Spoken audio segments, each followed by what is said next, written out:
Hey, I want to Kennesaw happenings. We're we're broadcasting from Overture over there. This is a 55 and older community right behind the QT next to the Academy Sports. In our studio, this is crazy. It was referred by Celeste Simmons, and we were actually talking about Bob, Bartina, and I that morning.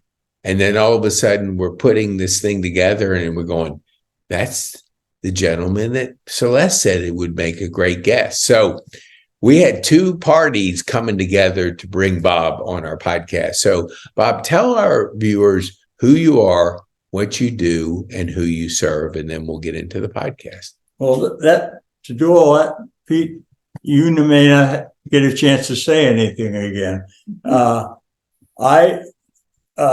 In the early 80s, I'll take you back to that. Well, give me your name, because I didn't give full credit to your name and what you do. And then we'll get into the podcast, right, like you said. I had a bar with a very close friend of mine from Florida. I grew up in West Palm Beach. And because of that, Pete, I got to play a lot of golf back in those days. I never could get the handicap under 18, though, but I played a lot of golf. When I moved here to Atlanta, I was in the restaurant business. My best friend and myself, we built a little pub over on Franklin Road in Marietta called the Pew and Brew. And how we got the name of it, we saw an ad in the paper for a church that was selling their pews. So Rick said, "Hey, let's go look at them."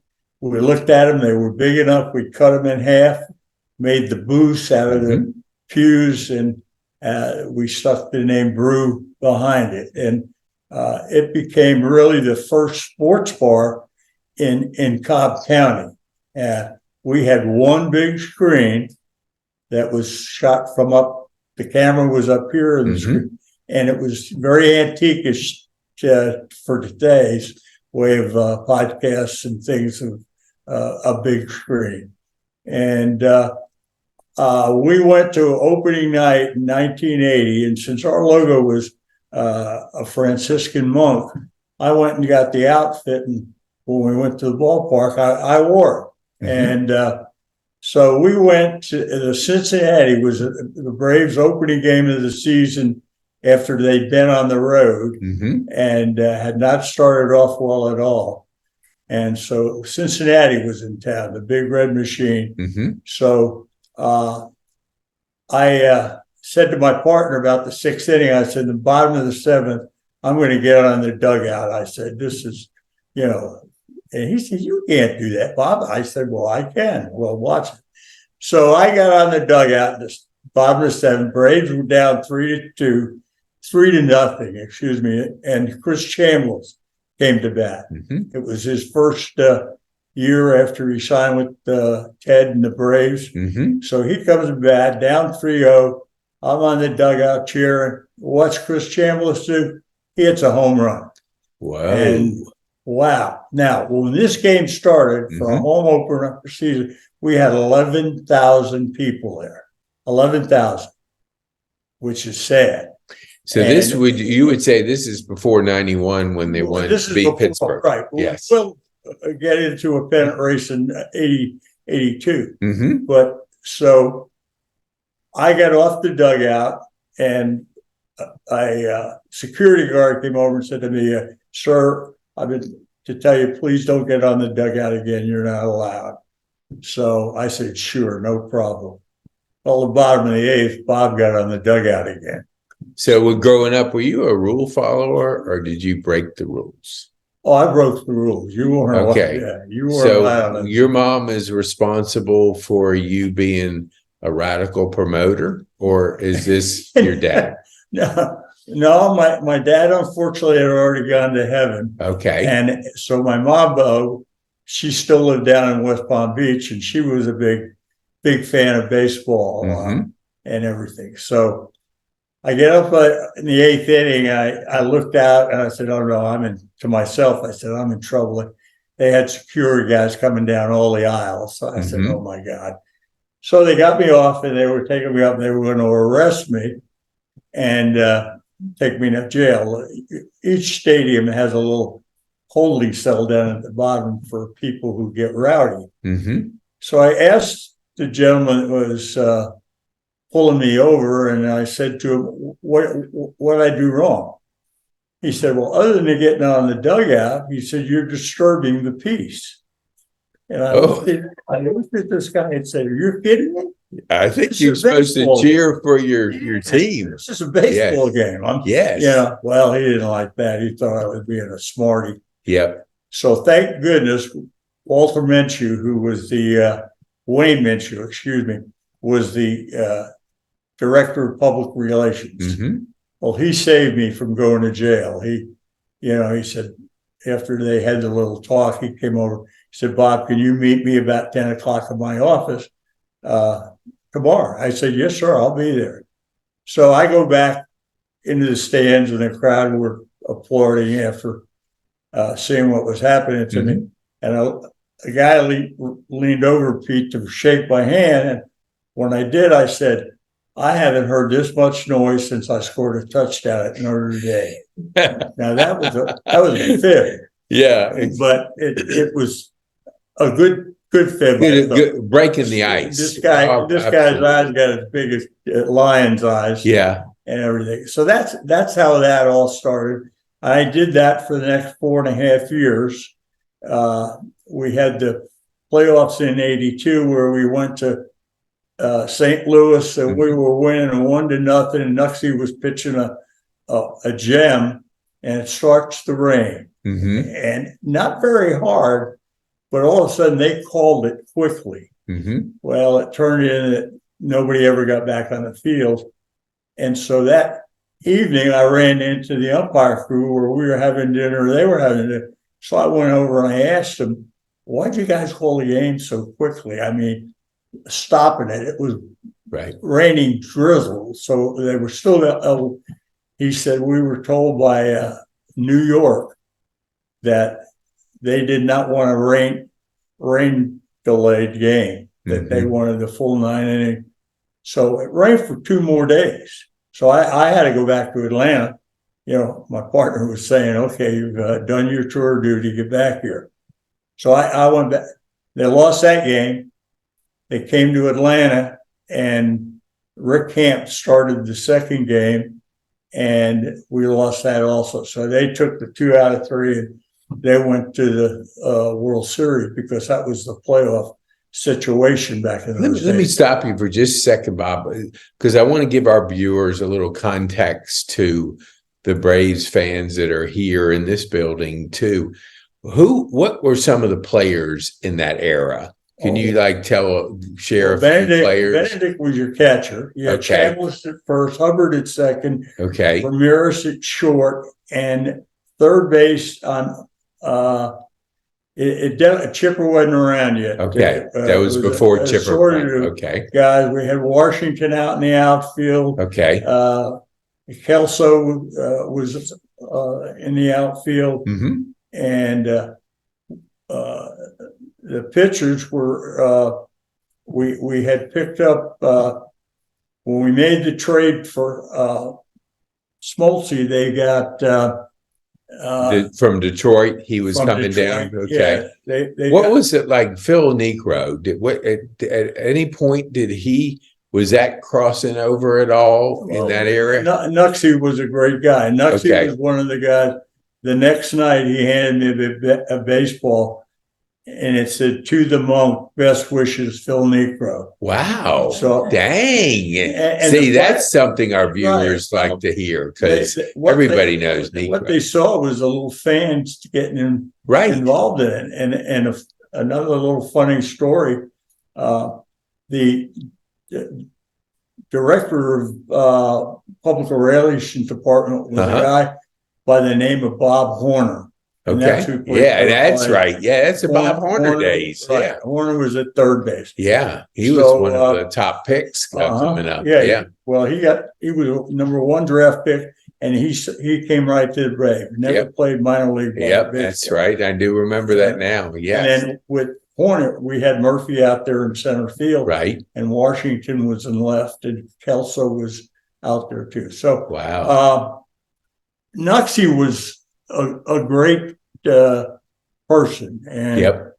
he loved the city of Atlanta, and his dream was to manage one time, but that never happened. And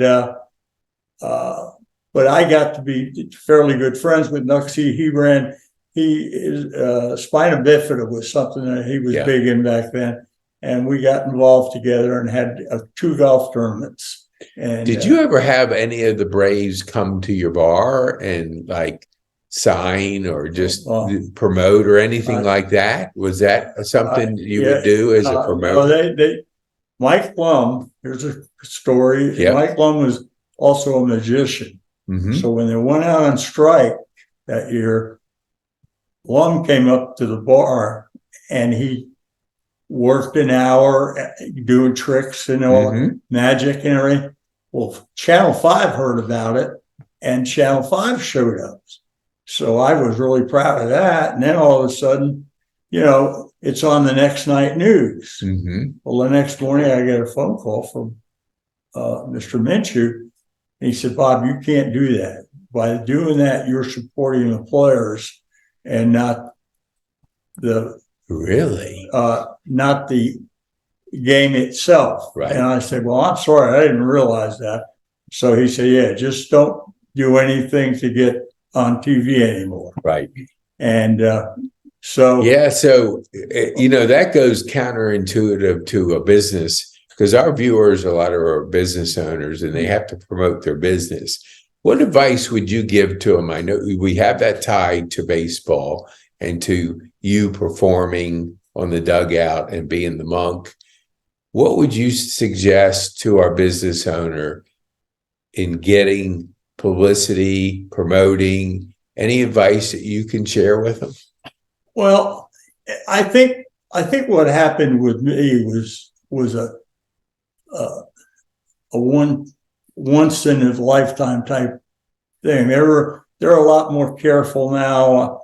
I would never be able to get on the dugout right now. Yeah. And so, I believe, being a good Christian, that God puts you in a position for a reason, and he had me doing that for a reason. But I didn't realize that until I got older. I went to North Star Church and started my ministry. The heck, God put me on that dugout, trying to let me know, hey, you have the ability to connect with people. Right. And, but being a knucklehead back then, I didn't figure it out. Well, at 63, I figured it out. I started going to North Star, and I've been going there 15 years now. That's where I met Katrina and her lovely past husband. Yep. And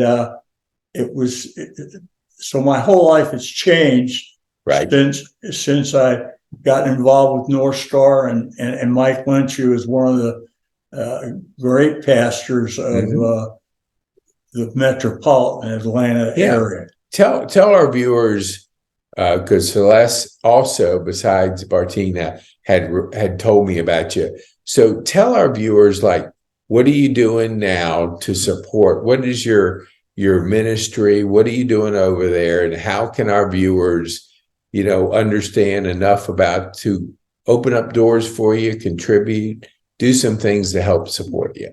Well, Pete, I started this ministry in 2012 called HOG, Helping One Guy.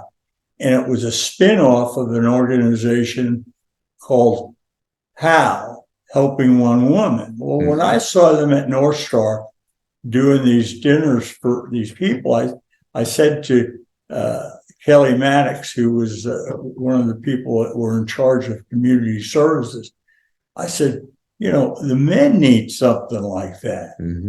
And so I put my little head together and I talked to Mike and I said, what do you think? He said, Bob, if you think it's a good deal, you do it. I'll support you. and you can use North Star as a church to do functions. Well, to begin with, we did it like Howe did it. We go to a restaurant and have a little dinner, Right. and they'd raise a couple $100 for the lady that they were on. Well, I looked at it in a bigger package, and after doing the restaurants and not getting more than maybe 45, 50 people, I wanted to make it bigger. So I went to Mike, and he said, yeah, you can do it in the True North building, which will hold about 130 people. So we went to the True North building, and it grew. And then one night one month, we were honoring a gentleman that had cancer, and Gary DeForest. And that night we had about 165, 170 people there. Tina was there with us and everything. And I got a nice compliment from Mike that night. I was standing in the back while the speaker was on the stage speaking, and I got a tap on the shoulder, and I turned around to Mike, and he says to me, Bob, I didn't know you were trying to start a church on me, which was a compliment in itself coming from Mike. But it sort of grew from there. That was the step that I saw that, okay, we can take this if we're just smart and we have somebody that's in a crisis. And everything. Well, back in I don't remember, maybe 13 or 14. We had that early December snowstorm on the 7th of December. The big ice storm? No, it wasn't the ice storm. Okay. It was a snowstorm. Okay. And it was beautiful. It was that snow that stuck, and it was really pretty. Well, this Legacy Park, Rick Lane and his wife went out for a walk on the walking path at Legacy. And for some reason, they were walking down, and as they were, he had walked a little bit ahead of her. A pine tree with the weight of the snow on it came down and cut across the back of her shoulders. Well, she was paralyzed. So somebody called me and said, hey, Bob, this happened, and can you do a dinner? I said, yeah, get me in touch with Rick Lane. I'll do a special dinner, because we usually did them every other month, but this would have been a March, which is an off month. So we put her in there. And that night was another night that gave me the courage to continue, because that night we had almost 200 people there. Wow. And we raised, it was the first time we hit 5 figures. And we gave them just a little over $10,000. Holy. Ooh. So, I mean, you think getting a dinner together, raising that kind of money, and back then, 10,000 obviously was not. Today, 10,000 is different than back then. So I don't know what you would equate it to, but it's a lot of money that goes to support somebody that really was in need. Right. And so it was going in the direction that I wanted to go in. We honored Richard, Bertina's husband, with his battle with cancer. And he was a trooper, because he had a little bit of a personality, and we enjoyed it. And I helped him go over to VA one day. I told him, hey, if you need somebody, I'm free, because now I was retired, and this was really my life now, was the ministry. Right. So I got to do, I guess I did that twice with Richard. And what would you say, so our viewers can understand? Because I think you said one thing, you retired, then you went to serve. What got into you to say, all right, I've retired from business, now I'm going to serve? Did you always serve throughout your business career, or was that like, now I want to do something different from the business that I ran? No, when we had the Pew and Brew, that's how I got involved with Nuxie, raising money for spina bifida. I was always in that mode. I watched when I was with East Cobb baseball for 20 plus years. Mm-hmm. I think you'll remember the story where the college team was coming down and the bus driver didn't realize that where he was getting off was an exit. Yep. And then they came over and 4 or 5 of the boys. Yep. Well, right away, I said, heck, we've got to do something for that bus, that team. Right. So I got all the coaches at East Cobb to give me money. And I started off by getting East Cobb to give me $500. Mm-hmm. And we raised over $5,000 that Wow. we sent a check up to the school. And in that, I put a little note and I said, this is from one baseball organization to another baseball organization helping baseball. So got a nice letter back from the president of the university and everything. But I for some reason, I've always had that in me to give. And it became, when I decided to go to North Star, I was there by accident. My grandson was singing in a Christmas recital. Mm-hmm. So I was asked by my daughter to come see him sing. So we went and I was sitting in a chair. And after they sang, Mike came up to start his sermon for the day. And he was talking about David and Goliath. And he went from David and Goliath to Bobby Cox. Mm-hmm. And as soon as he said that, I elbowed Janie in the ribs and I said, God's got me sitting here for another reason. Mm-hmm. And it took me 2 years. I got baptized about a year later, and about 2012, I started HOG, and it's been very fulfilling. For me. I'm just sorry it took me to be 63 years old to put this thing together and be a true Christian. Okay. And as a Catholic boy growing up and being an altar boy, I believed in Christ and everything, but it's such a different boat when you're a Catholic versus when you're with a non-denominational church. I know the journey. I was an altar boy, so I was a part of growing up like you just described.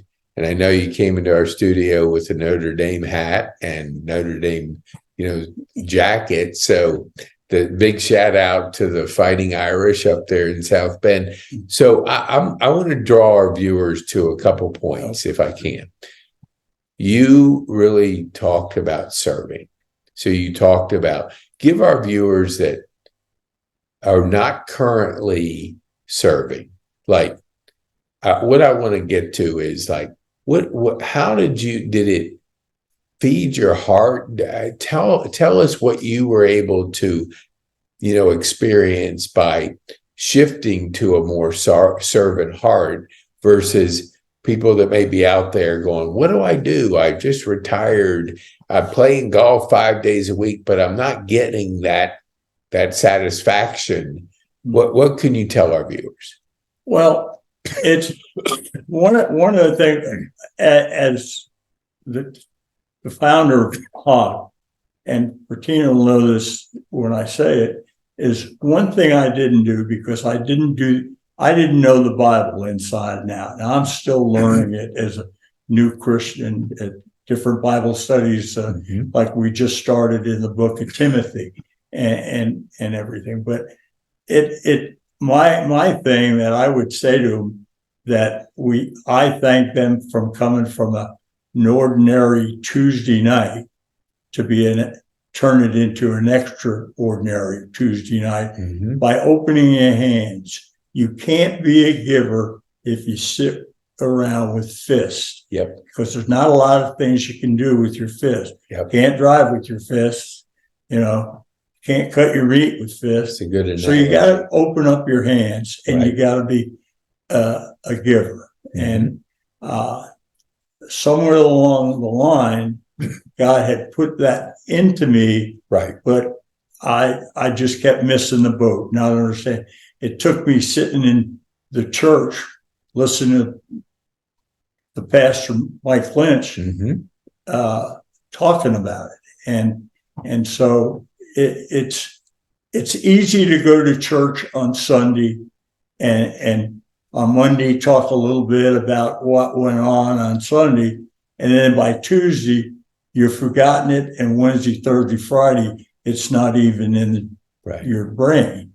So I think you've got to. It's just like everything else. You know, if you're a builder, you go out and build a house, and you've got to have it, or if you don't, you need to become a giver, because God has given this country such a great country, and the opportunities that you had and I've had and Richard had, and chocolate candy. You know, you make chocolate candy? Yeah, Tina made chocolate candy. Yeah, and he gave her the gift to make that. Exactly. And she would give it away, and people would go, man, that's good. Because that's how I met Bartina, was the chocolate, having that store in Ackworth. But I want to give our viewers a chance to dig deeper into baseball, but at a later podcast. Right. I really wanted to speak to the people about that giving heart.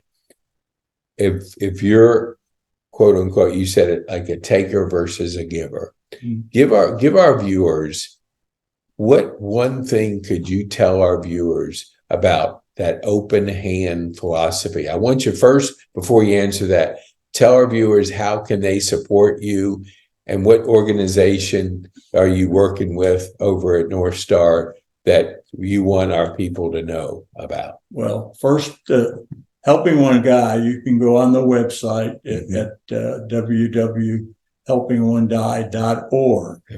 Okay. You can call me at Helping One Guy. If you go on the website, my phone number is right on there. You can call me, and I'll come and meet you at your location. Okay. But once you do it, and the one place, and I'm going to bring up a good name, Danny Thomas. What he did to get St. Jude's where it is today was fantastic. And I watched that ad on television, and I wish I had more money in Hog that I could help St. Jude's. Yeah. Because to see those little kids most likely won't get to 10 years old and everything, but for St. Jude's to take them as a gift and not charge the parents is amazing. Such a great gift. Yeah. And it's so easy. All you have to do is, drop me a note, like I just said, or that there's, and I know you're going to say, oh, there's 100,000 out there wanting money. Well, there is, but here, what I want to give our viewers a challenge. We're near KSU. If I'm in school, I want to understand what giving is versus taking.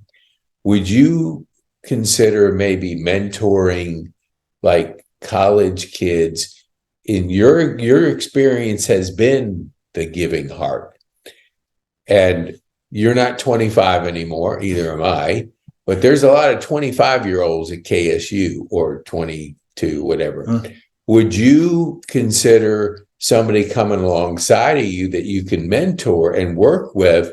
Because it's almost like you're passing the baton to the younger generation of understanding that giving heart, and be able to take Helping One Guy to maybe another level that you have started, you progressed, you've done a good job developing and giving away a lot of money. I just heard from Celeste. I mean, you didn't tell me, but Celeste was the one that had mention, and then Bartina validated it when she was telling me when we were talking about you. So is that something that our viewers can do? Like if they have somebody at KSU that wants to really jump into a servant role and kind of take helping one guy to a different level? Well, that's a good question. First, the KSU students. We have a college minister at North Star, Sellers, and when he came aboard, right, he might have had a handful, 25 kids. He now on a Tuesday night, and because it got so big, he needed to go from the True North building, which holds about 150, down to the campus. So I got to move from Tuesday to Wednesday. But yesterday, we're doing a thing right now at North Star is getting ready to do a $12 million renovation or expansion. Renovation, really going to be beautiful. And they happen to be talking to the college student, because how can I? Well, if all those kids put $10 in the bucket, they'd have $2,500. Right.